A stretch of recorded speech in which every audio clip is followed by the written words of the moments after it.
Bienvenidos a Psicología para Todos. En esta oportunidad vamos a continuar los temas de psicología del desarrollo. Y en esta oportunidad vamos a ver los principios del desarrollo. ¿Qué cosas tenemos que considerar para poder entender a cabalidad todos los aspectos relacionados al desarrollo dentro del ser humano? Así que voy a cambiar el formato de la presentación. Empezamos. El desarrollo humano es un proceso fascinante que abarca toda nuestra experiencia, desde el primer latido hasta nuestros últimos días. Experimentamos una transformación continua guiada por principios específicos y universales. Básicamente que todos los seres humanos, si bien es cierto, tenemos diferencias, pero en cuanto al desarrollo existen cosas predecibles. Y los principios que vamos a mencionar están respaldados por investigadores como Piaget, Erikson y Vygotsky. Vamos con el primer principio del desarrollo, que es un proceso continuo y multidireccional. Vamos a ir poco a poco. El desarrollo es continuo, es un proceso gradual y acumulativo desde la concepción hasta la muerte. Por ejemplo,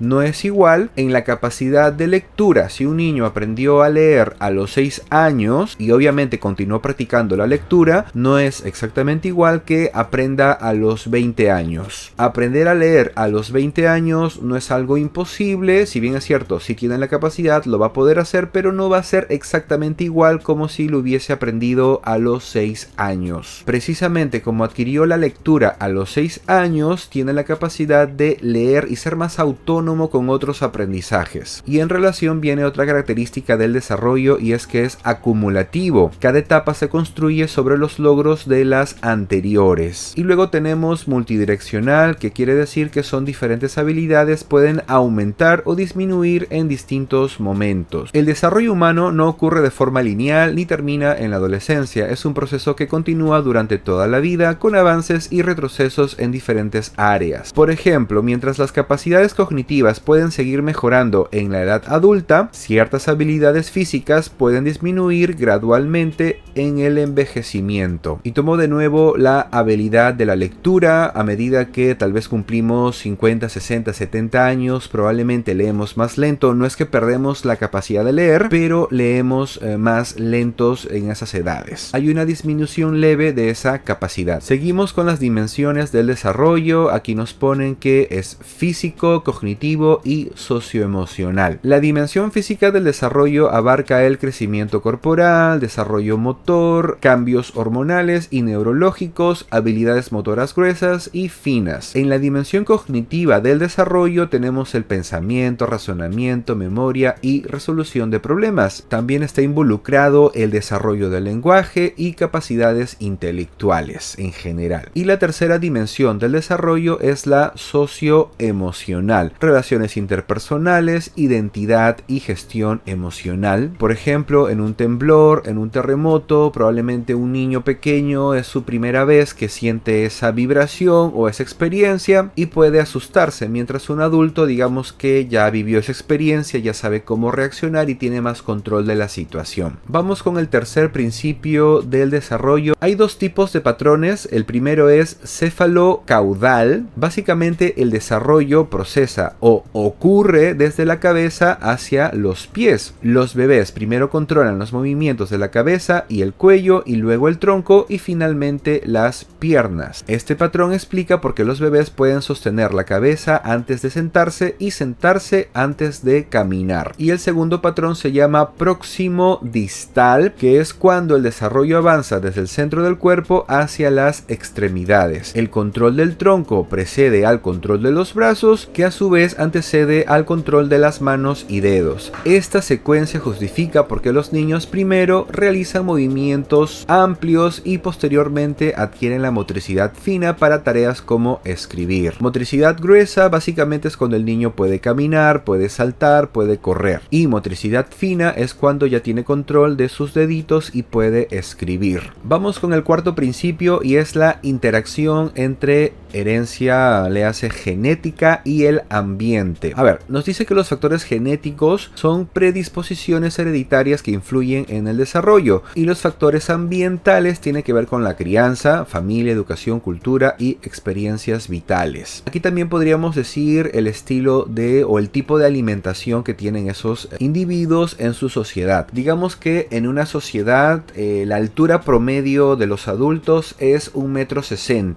y si lo comparamos con otra sociedad donde el promedio de altura de los adultos es 1,80 m, entonces como es una predisposición genética el tema de la altura, me refiero a la altura promedio de la sociedad, entonces se espera, o el estándar del crecimiento de los niños, de los adolescentes, obviamente va a variar. Digamos que no va a haber el mismo estándar para medir si la altura, si su crecimiento es el adecuado o no. Y por el lado de la parte ambiental, hay sociedades donde probablemente no se consume mucha carne, hay sociedades donde se consume más carne. Eso también podría influenciar en la masa muscular. También hay sociedades donde comen demasiada azúcar, demasiados dulces, y probablemente esos niños van a ser con más sobrepeso. Entonces hay muchos factores ambientales y de crianzas que también pueden afectar en las mediciones para poder considerar o evaluar si está saludable o no un niño en desarrollo. Las investigaciones actuales demuestran que los genes establecen un rango de posibilidades, mientras que el ambiente determina dónde se ubicará el individuo dentro de ese rango. Los estudios con gemelos idénticos criados en entornos diferentes han sido fundamentales para comprender cómo la misma base genética puede manifestarse de formas distintas según las experiencias vitales, ilustrando la compleja interrelación entre herencia, genética y ambiente. Ahora vamos con el principio de la plasticidad de las neuronas del cerebro. Es importante considerar este aspecto en el desarrollo porque un niño pequeño, un adolescente no tiene la misma plasticidad que una persona adulta. Me refiero, una persona adulta va perdiendo plasticidad de las neuronas, y básicamente la plasticidad de las neuronas es la que guarda la memoria, es la memoria de todas las habilidades, de todas las capacidades. O sea, lo que hemos aprendido, eso se nos queda grabado en las neuronas. Todos los movimientos físicos que hace nuestro cuerpo, los movimientos de los músculos, está guardado en las neuronas. Por ejemplo, tú has aprendido a bailar, digamos, el tango, la marinera, la salsa. Entonces, todos esos pasos se han guardado en tu neuroplasticidad. Bueno, en tus neuronas, y es la neuroplasticidad la que guarda y también hace que aprendas nuevos pasos. Y voy con un segundo ejemplo para poder entender también esto de la plasticidad en las neuronas. Digamos, una persona le ha dado un derrame cerebral que no es, sino que ha sufrido muerte de neuronas, pero la gente le dice derrame cerebral. Y lo más común es ver que una parte del rostro se ha, digamos, paralizado o se le ha caído. Una parte de los músculos de la cara no le funciona bien. Normalmente se ve la cara, el rostro, pero otras personas ven la mitad del cuerpo. Entonces siguen su tratamiento, siguen la terapia y poco a poco van recuperando su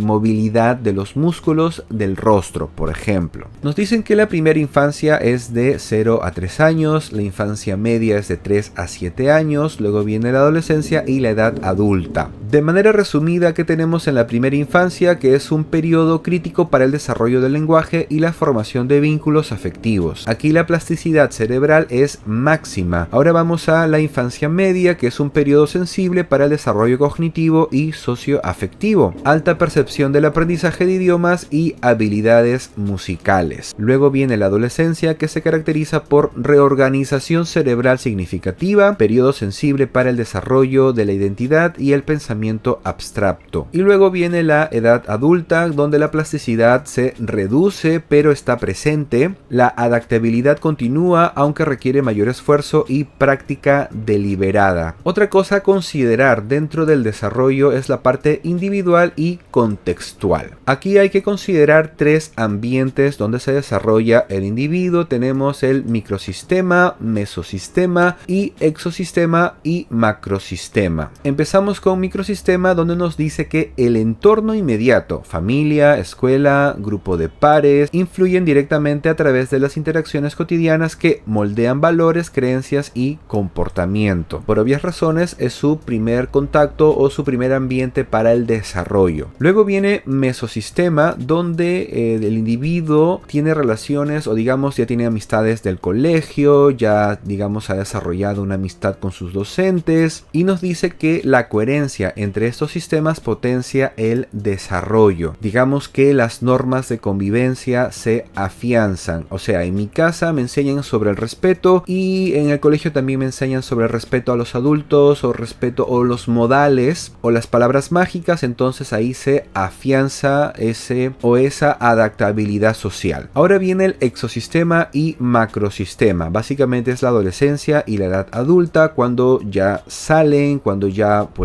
interrelacionan en ambientes laborales o tal vez viajan o se mudan y digamos que desarrollan una concepción más amplia de temas como políticas educativas, valores culturales, situación socioeconómica. Entonces aquí estamos hablando de un desarrollo ya en la parte adulta y que también nos dice que cada persona se desarrolla a su propio ritmo. Y por último, otro principio a considerar del desarrollo es la interdependencia de los dominios. Aprendiendo una habilidad, esa habilidad me va a permitir aprender otras habilidades. Aquí tenemos avances físicos, desarrollo cognitivo, crecimiento socioemocional y la integración. En avances físicos nos dice que las nuevas habilidades motoras abren posibilidades para la exploración y el aprendizaje. Por ejemplo, un bebé en su cama que no puede caminar, apenas puede voltearse y solamente agarra lo que está en su cama. Cuando el bebé aprende a gatear, entonces ya tiene acceso a todo lo que está a su altura. Cuando se puede poner de pie, ya puede alcanzar la mesa y puede agarrar objetos, aprender las texturas, digamos que agarra objetos fríos, calientes, objetos que pueden ser lisos y poco a poco va aprendiendo. Entonces, la habilidad de ponerse de pie, la habilidad de caminar, le abre puertas a nuevos aprendizajes. Entonces, tenemos que el dominio de pararse, el dominio de caminar, me abre la oportunidad de nuevos aprendizajes. En desarrollo cognitivo tenemos que la comprensión más compleja del mundo permite la interacción social más sofisticada. Básicamente, cuando un niño ya sabe leer, puede agarrar él solito un manual y aprender cómo funciona tal electrodoméstico, cómo funciona el celular. La lectura y la comprensión lectora, la comprensión auditiva, eso me permite aprender nuevos aprendizajes. Luego tenemos crecimiento socioemocional. Las relaciones positivas generan seguridad para afrontar desafíos cognitivos. Por ejemplo, un hijo tiene a sus papás que se llevan bien, que resolucionan sus problemas conversando, entonces ese modelo de cómo resolver los problemas, ese niño lo lleva al colegio y dice o propone ideas o copia palabras para poder resolver problemitas que se le puedan presentar en el colegio. Y finalmente tenemos integración, donde nos dice que los cambios en cualquier dominio o en una habilidad ya aprendida crean ondas de efecto